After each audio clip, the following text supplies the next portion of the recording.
Bismillahirrahmanirrahim. Dalam sebuah hadis yang diriwayatkan dari Abi Musa al-Asy'ari radhiyallahu an.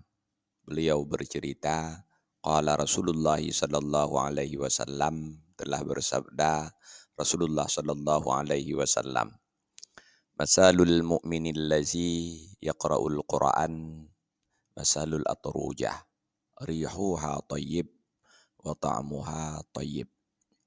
Perumpamaan orang mukmin yang membaca Al-Quran bagaikan buah atrujah. Aromanya harum, rasanya juga manis.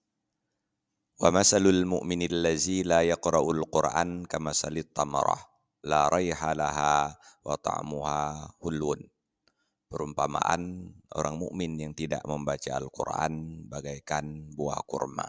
Tidak ada aroma, akan tetapi rasanya manis. Wa masalul munafiqil ladzi yaqra'ul Qur'an masalur raihanah, rihuha thayyib wa ta'muha murrun.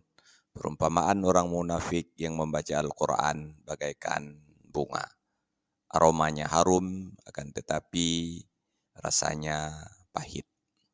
Wa masalul munafiqil ladzi la yaqra'ul Qur'an kamasalil hanzalah, laisa laha raihun wa ta'muha murrun.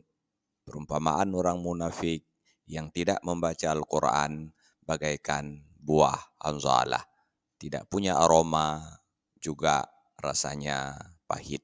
Wallahu a'lam bishawab. Walhamdulillahi rabbil alamin.